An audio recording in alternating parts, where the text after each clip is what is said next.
नमस्कार. आपण अमेरिकेच्या संविधानाची वैशिष्ट्यांचा अभ्यास करत आहोत.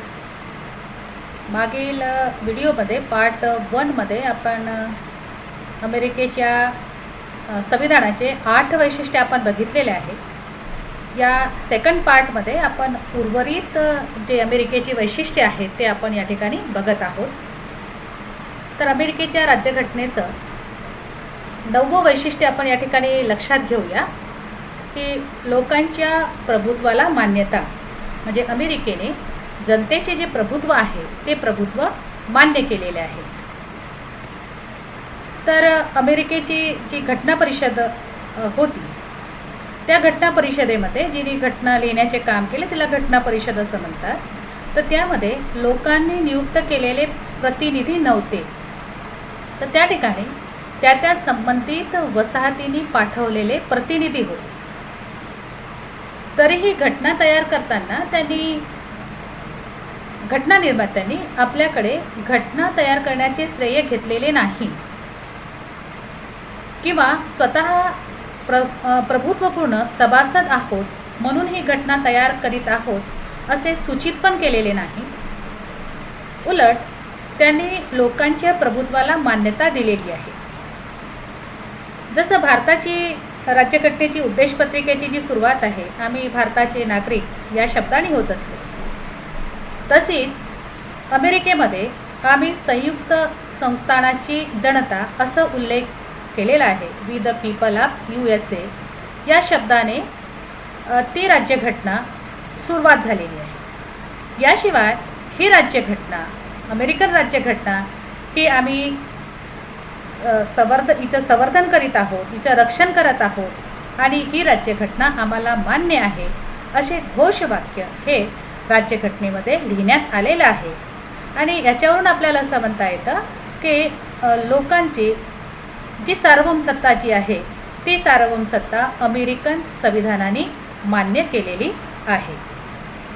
यानंतर नेक्स्ट आहे की 10वं पॉईंट की अमेरिकेच्या संविधानामध्ये मूलभूत अधिकारांची नोंद. तर मूलभूत अधिकारांची नोंद अमेरिकेमध्ये सुरुवातीला नव्हती.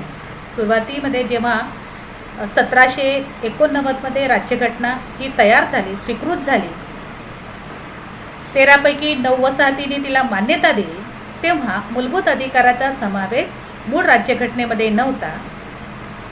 त्यानंतर 10 ज्या घटनादुरुस्ती आहेत त्या 1791मध्ये ज्या करण्यात आल्या आणि त्यानंतर मूलभूत अधिकारांची नोंद जी आहे ती राज्यघटनेमध्ये करण्यात आली. बाकी इतर देशांमध्ये ज्या प्रकारे मूलभूत अधिकार असतात त्या प्रकारे मूलभूत अधिकार अमेरिकेमध्ये सुद्धा आहे. जसं भाषण करण्याचा, विचार व्यक्त करण्याचा, भ्रमण करण्याची जी स्वतंत्रता असते ती स्वतंत्रतासुद्धा आहे.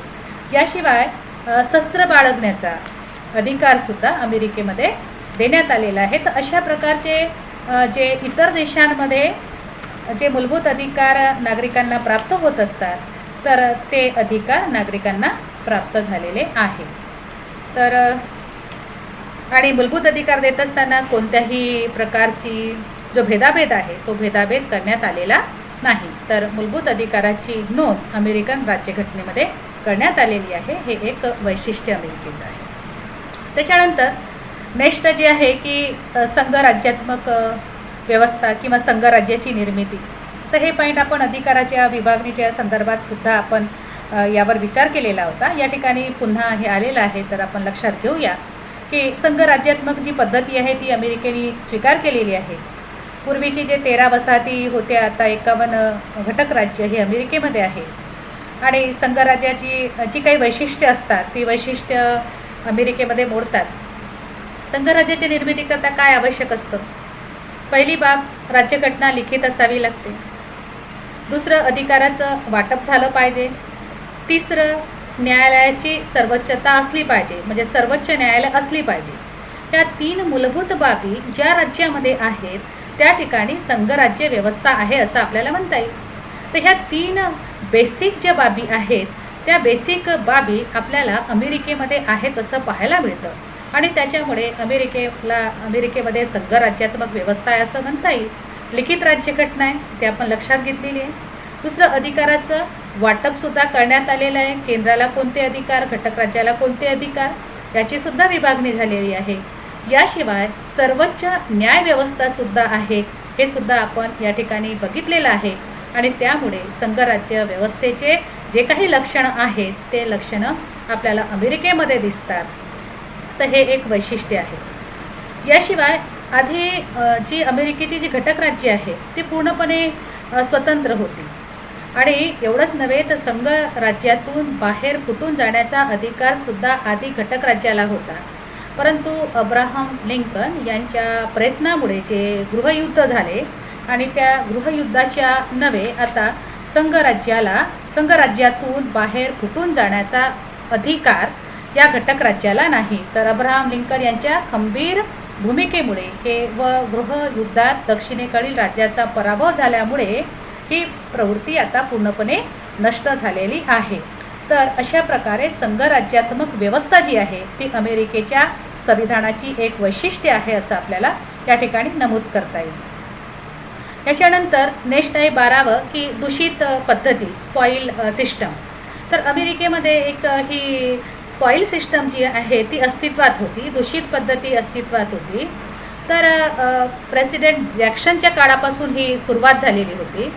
तर 1829 ते 1837च्या काळामध्ये नवीन अध्यक्ष पद ग्रहण करताना सर्व जुन्या अधिकाऱ्यांची नेमणूक रद्द करायचा किंवा त्याच व्यक्तींना पुन्हा अधिकार पदावर ठेवायचा.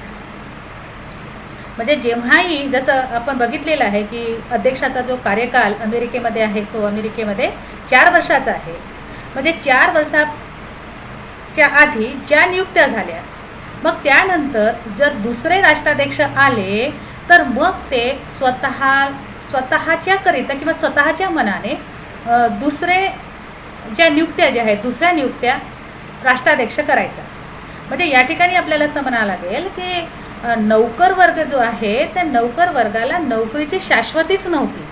म्हणजे आपला जो कालावधी आहे तो 4च वर्षाचा आहे काय, अशी भीती जी आहे ती भीती नोकरदार वर्गाला वाटत होती. कारण की राष्ट्राध्यक्ष आल्यानंतर तो काय करायचा की जुन्या राष्ट्राध्यक्षांनी ज्या काही नियुक्त्या केलेल्या होत्या त्या नियुक्त्या रद्द केल्या जायच्या आणि न्यू नियुक्त्या ज्या आहेत त्या नियुक्त्या केल्या जायच्या. तर ही एक प्रकारची दूषित पद्धती होती. आणि या दूषित पद्धतीचा असा परिणाम झाला की राष्ट्राध्यक्षाचा खूनसुद्धा झालेला होता अमेरिकेमध्ये, हे आपण या ठिकाणी नमूद केलं पाहिजे. तर यामधून मार्ग काढण्यासाठी काय करण्यात आलं की पेंडल्टन ॲक्ट जो आहे तो 1883मध्ये पास करण्यात आला. पूर्वी राष्ट्राध्यक्ष जवळजवळ 6,22,832 नेमणुका करीत होते. म्हणजे पूर्वी जे आहे अध्यक्ष हा 6 लाख समथिंग नेमणुका करत होत्या. त्यापैकी अधिकतर आता सध्या ह्या पेंडल्टन ॲक्टच्या नव्हे स्पर्धा परीक्षेतून ह्या नियुक्त्या ज्या आहेत आता या कायद्यानव्हे केल्या जातात. आणि 80% जास्त नेमणुका ह्या स्पर्धा परीक्षेतूनच होत असतात. आणि काही ज्या नियुक्त्या आहेत त्या नियुक्त्या राष्ट्राध्यक्ष करत असतो. परंतु राष्ट्राध्यक्षावर एक अंकुश ठेवण्यात आलेला आहे की राष्ट्राध्यक्षांनी ज्या काही नेमणुका केलेल्या आहेत, ज्या काही अधिकारी वर्गाच्या नियुक्त्या केलेल्या आहेत त्या नियुक्त्यांना सिनेटची संमती असणं हे आवश्यक आहे. तर अशा प्रकारची जी दूषित पद्धती होती तर त्या दूषित पद्धतीवर आळा बसवण्याचं कार्य हे 1883मध्ये पेंडल्टन ॲक्ट नव्हे करण्यात आलेलं आहे. यानंतर नेक्स्ट आपण बघूया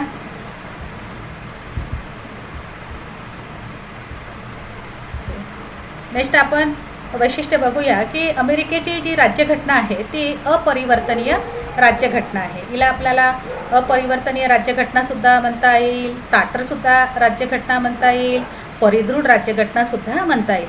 तर अमेरिकेची राज्यघटना ही परिदृढ राज्यघटना आहे. जसं संघराज्यात्मक शासनाचे जे वैशिष्ट्य आहेत त्याचे आपण जे 3 पॉईंट बघितलेले होते, लिखित राज्यघटना, अधिकाराची विभागणी, सर्वोच्च न्यायालय आणि चौथं त्या ठिकाणी पॉईंट आपल्याला हे टाकता आलं असतं की परिदृढ राज्यघटना.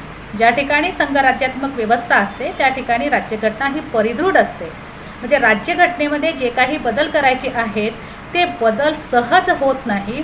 त्याच्यासाठी एक प्रोसेस जी आहे ती प्रोसेस असते, एक व्यवस्था जी असते ती व्यवस्था असते आणि ती ताटर व्यवस्था असते, कठोर व्यवस्था असते, परिदृढ व्यवस्था असते.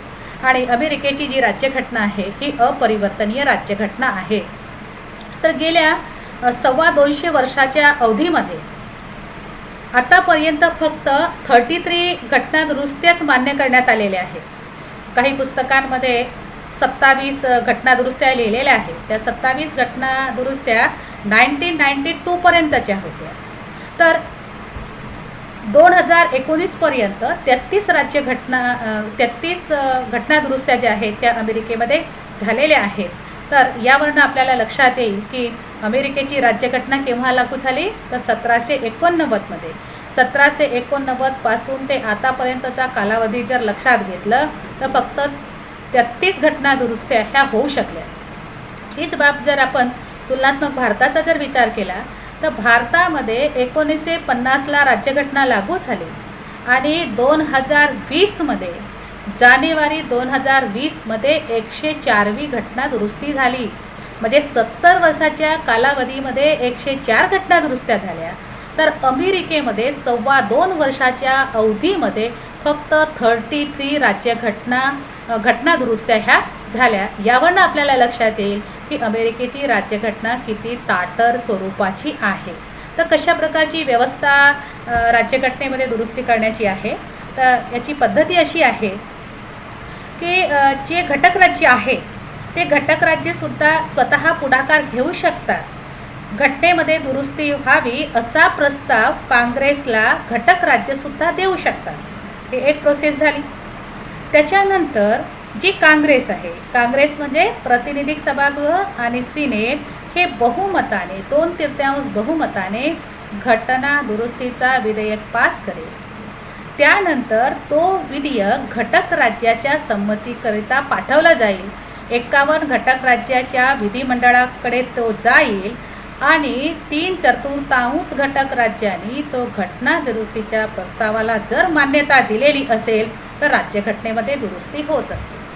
तर या ठिकाणी अशी पद्धती आहे की एक तर घटक राज्यसुद्धा पुढाकार घेऊ शकतात, दुसरं काँग्रेससुद्धा पुढाकार घेऊ शकतो. दोनही सभागृहाने 2/3 बहुमताने मान्यता दिली आणि घटक राज्याने 3/4 बहुमताने मान्य त्या घटना दुरुस्तीच्या विधेयकाला दिलेली असेल तर घटनेमध्ये दुरुस्ती होत असते. तर ही जी पद्धत आहे तर ही पद्धत खूप ताटर आहे आणि त्याच्यामुळे अमेरिकेमध्ये आतापर्यंत 33 घटनादुरुस्त्या ह्या होऊ शकल्या. याच्यानंतर नेक्स्ट आहे की धर्मनिरपेक्ष राज्य. तर अमेरिका हे धर्मनिरपेक्ष आहे.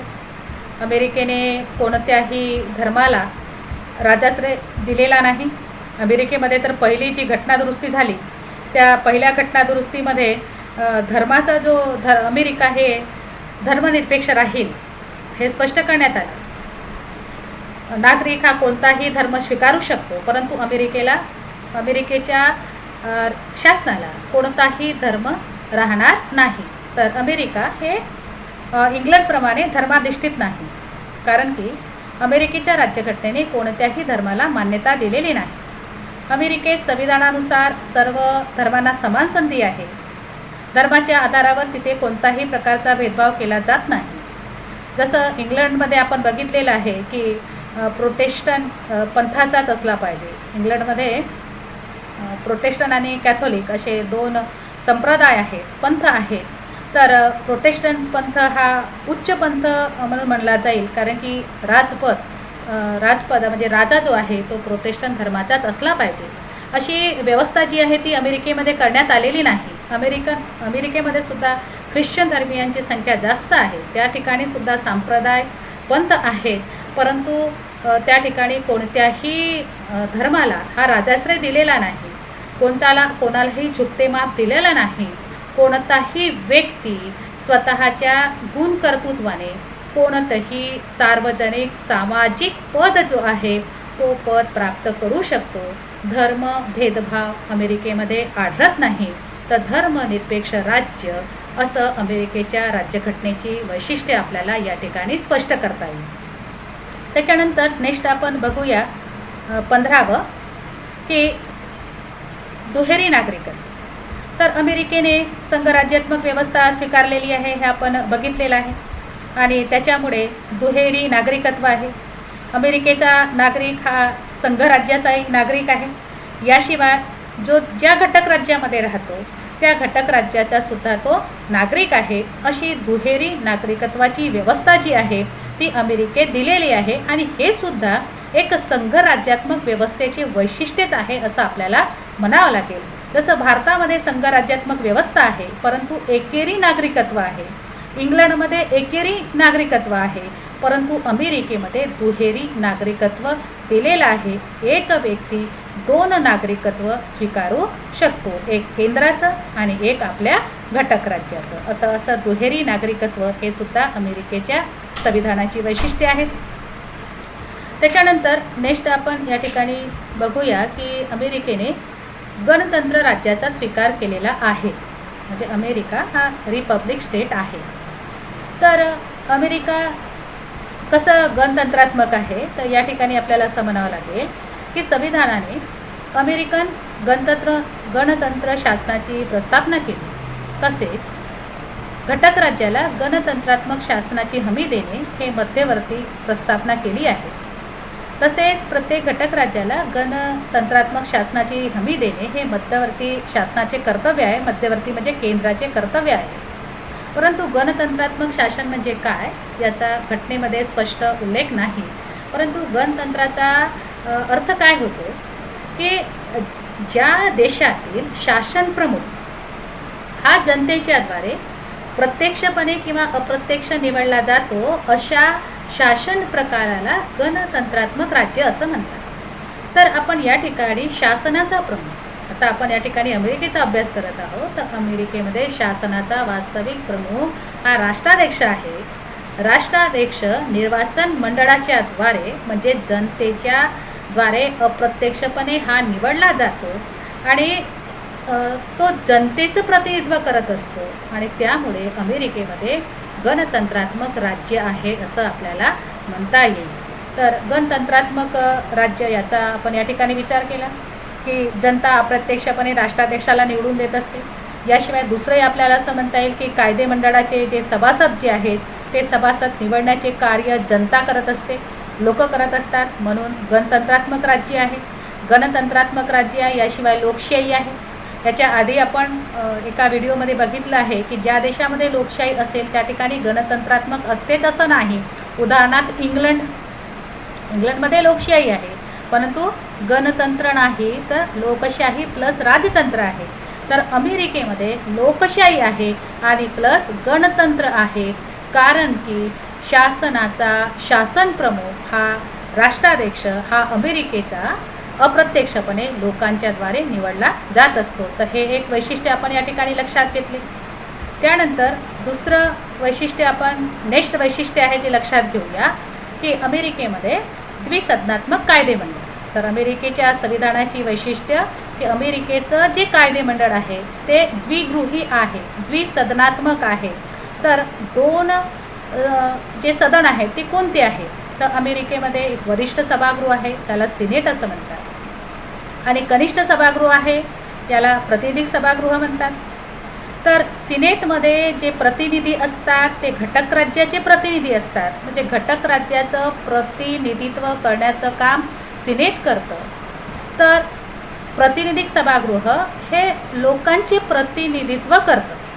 परंतु आपण या ठिकाणी आश्चर्याची बाब अशी आहे की प्रतिनिधी सभागृह लोकांचे प्रतिनिधित्व करतो, परंतु यांना जो अधिकार मिळालेला आहे, जसं कनिष्ठ सभागृह प्रतिनिधी सभागृह आहे तर ॲक्च्युली तो कनिष्ठच आहे. तर सिनेटपेक्षा कमी अधिकार जे आहे हे प्रतिनिधी सभागृहाला देण्यात आलेलं आहे. ही एक अमेरिकेमध्ये आश्चर्याची बाब आहे असं आपल्याला या ठिकाणी नमूद करावं लागेल. याच्यानंतर नेक्स्ट आहे की राजकीय पक्ष आणि दबाव गट. तर अमेरिकेने लोकशाही शासन व्यवस्थेचा स्वीकार केलेला आहे आणि त्यामुळे अमेरिकेमध्ये जे 2 पक्ष आहेत ते 2 पक्ष प्रमुख आहेत. द्विपक्ष पद्धती अमेरिकेने स्वीकारलेली आहे. तर अमेरिकेमध्ये डेमोक्रॅटिक आणि रिपब्लिक असे दोन पक्ष आहेत. तर डेमोक्रॅटिक आणि रिपब्लिक हे दोन जे पक्ष आहेत, तर या दोनही पक्षाची जी विचारधारा आहे, जी विचारसरणी आहे, त्याच्यामध्ये खूप तफावत नाही.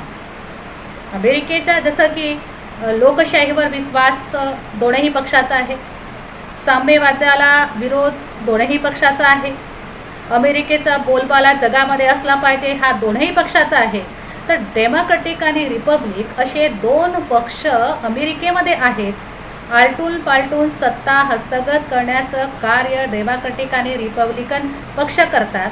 परंतु या ठिकाणी असं म्हणावं लागेल की या दोनही पक्षामध्ये खूप विचाराची तफावत जी आहे ती तफावत आपल्याला दिसत नाही. जसं आपण इंग्लंडमध्ये आपण बघितलं होतं की हुजूर आणि मजूर या दोन्ही पक्षाची जी विचारसरणी आहे ती अतिशय भिन्न आहे. हुजूर पक्ष जे आहे तो कन्झर्वेटिव्ह पार्टी जो आहे किंवा भांडवलदार वर्गाला जास्त महत्त्व देणारा आहे, तर मजूर पक्ष जो आहे तो मजुराला जास्त कामगार वर्गाच्या हितासाठी झटणारा पक्ष आहे. असे दोन्हीच्या विचारामध्ये जी आपण तफावत बघितलेली होती ती तफावत आपल्याला अमेरिकेमध्ये पाहावयास मिळत नाही. डेमोक्रॅटिक पार्टी आणि रिपब्लिकन पार्टी याची ध्येय धोरण जी आहे ही सारखीच आहेत, जवळपास मिळती जुळती आहेत असं म्हणावं लागेल. तर अमेरिकेमध्ये जे राजकीय पक्ष निर्माण झाले ते कसे निर्माण झाले, तर त्याचं असं कारण होतं की जेव्हा 13 ज्या वसाहती होत्या त्या वसाहतीमध्ये एक पक्ष असा होता की त्यांना असं वाटायचं की वसाहतीला स्वायत्तता मिळाली पाहिजे, असा एक गट किंवा एक संघटन निर्माण झालं. तर दुसरं म्हणणारा होता की ब्रिटिश जी राज्यव्यवस्था आहे तिला जास्त महत्त्व असलं पाहिजे, म्हणजे तिचं समर्थन करणं. म्हणजे एकीकडे जे वसाहती होत्या त्या वसाहतीचं पक्ष घेणारे लोक होते, तर दुसरं ब्रिटिश जी गव्हर्नमेंट होती त्या ब्रिटिश गव्हर्नमेंटचं समर्थन करणारे लोक होते. तर असे दोन पक्ष निर्माण झाले. कालांतराने अजून की संघराज्यामध्ये केंद्राला जास्त अधिकार असले पाहिजे असा म्हणणारा एक गट निर्माण झाला, तर राज्याला जास्त अधिकार असले पाहिजे असा म्हणणारा दुसरा गट निर्माण झाला. तर असे दोन जे फळी जे आहेत त्या दोन फळी किंवा दोन विचारसरणी जे आहेत त्या लहान लहान गोष्टीसाठी निर्माण झालेल्या अमेरिकेमध्ये आपण बघतो. त्याच्यानंतर गुलामगिरी पद्धती संपुष्टात आणावी याच्या बाबतीमध्ये स्पष्ट स्वरूपाचं जे विचारसरणी आहे, विचारसरणीला धरून दोन पक्ष जे आहेत ते वेगळे झाले, ते डेमोक्रॅटिक पार्टी आणि रिपब्लिकन पार्टी. तर अशी द्विपक्ष पद्धतीचा स्वीकार जो आहे तो अमेरिकेमध्ये करण्यात आलेला आहे. छोटे मोठे जे पक्ष आहेत परंतु ते नाममात्र आहेत. या ठिकाणी 1789 पासून आजपर्यंत डेमोक्रॅटिक आणि रिपब्लिकन पार्टी हे सत्तारूढ होत असताना आपण अमेरिकेमध्ये बघतो. याशिवाय दबाव गट, तर ज्या ठिकाणी लोकशाही आहे किंवा ज्या ठिकाणी लोक जागरूक आहेत तर त्या ठिकाणी दबाव गट निर्माण होतच असतात, कारण की प्रत्येकाचे हितसंबंध हे वेगळे असतात आणि हितसंबंधाचे रक्षण करण्यासाठी दबाव गट हे निर्माण होत असतात. तर अमेरिकेमध्ये रजिस्टर दबाव गट म्हणाल तर 1500 पर्यंत तर रजिस्टर दबाव गट आहे, जवळपास 1500 दबाव गट आहेत. आणि जे नॉन रजिस्टर्ड दबाव गट आहेत ते भरपूर आहेत. म्हणजे दबाव गट खूप मोठ्या प्रमाणामध्ये आहेत, हितसंबंधी गट अनेक आहेत. मोठ्या प्रमाणामध्ये दबाव गट आपल्याला या ठिकाणी पाहावयास मिळतात. जसं लोकशाही देशामध्ये ते पाहावयासच मिळतात, परंतु अमेरिकेमध्ये जास्त दबाव गट आपल्याला पाहावयास मिळतात. दुसरं या दबाव गटाचं वैशिष्ट्य आपल्याला असं सांगावं लागेल की अमेरिकेचे दबाव गट वैध मार्ग आणि अवैध मार्ग ह्या दोनही मार्गाचा अवलंब करतात. अवैध मार्ग आणि वैध मार्गाचा दोन्ही वापर करतात. संविधानिक मार्गाचा आणि असंवैधानिक मार्गाचा वापर करतात. अमेरिकेचे दबाव गट इतके दूषित आहेत किंवा इतके काय म्हणता येईल त्याला की अवैध आहेत की कोणत्याही मार्गाचा अवलंब करून आपले हितसंबंध जोपासण्याचे काम अमेरिकेचे दबाव गट करतात. प्रसंगी राष्ट्राध्यक्षाचा खूनसुद्धा अमेरिकन दबाव गटाने केलेलं आहे. हे एक प्रकारचं वैशिष्ट्य जे आहे हे अमेरिकेच्या दबाव गटाचे सांगता येते. तर अशा प्रकारे राजकीय पक्ष आणि दबाव गट हे अमेरिकेमध्ये आहेत, हे वैशिष्ट्य आपण या ठिकाणी लक्षात घेतलेलं आहे. त्यानंतर नेक्स्ट आहे की संविधानात काही बाबतीत मौन जे आहे ते पाडण्यात आलेलं आहे. तर अमेरिकेच्या संविधानाचे एक वैशिष्ट्य आहे की काही बाबतीमध्ये मौन आहे, म्हणजे त्याचा उलगडा जो आहे तो उलगडा संविधानामध्ये करण्यात आलेला नाही किंवा ते लिहिलेलं नाही, त्याची स्पष्टता जी आहे ती संविधानामध्ये करण्यात आलेली नाही. तर अशा कोणत्या कोणत्या बाबी आहेत त्या संविधानामध्ये लिहिलेल्या नाही, त्याच्यामध्ये मौन आहे.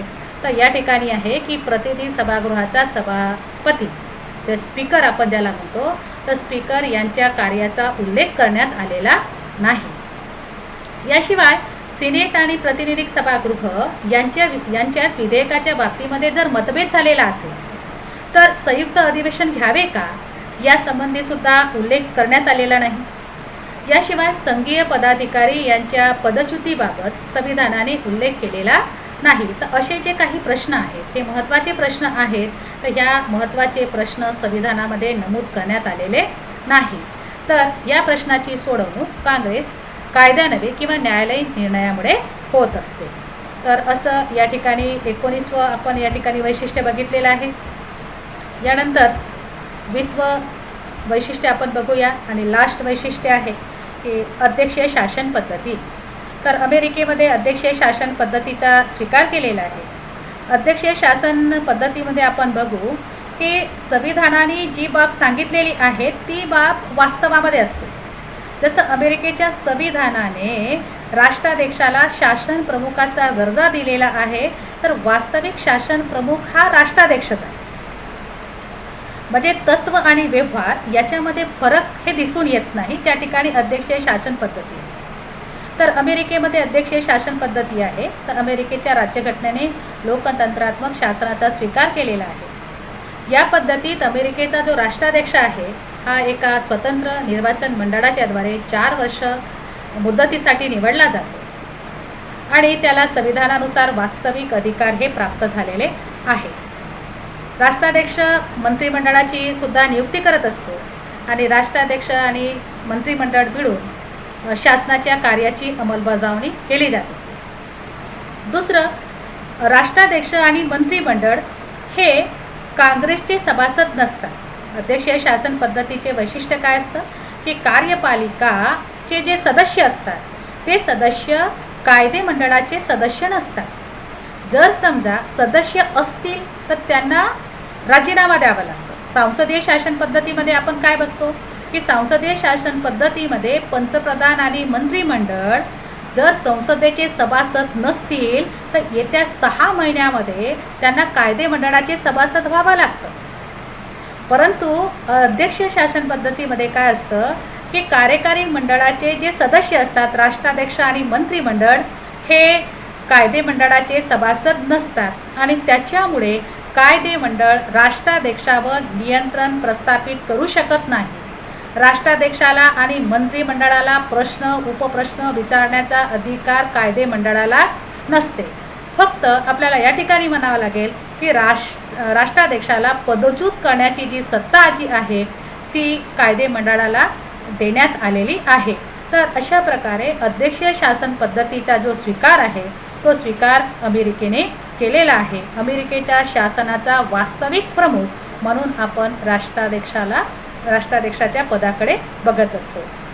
तर अशा प्रकारे आपण टोटल 20 अमेरिकेच्या संविधानाची वैशिष्ट्यांचा अभ्यास आपण या ठिकाणी केलेला आहे आणि हे पुन्हा पुन्हा व्हिडिओ पाहून तुम्ही समजून घेण्याचा निश्चित प्रयत्न करा.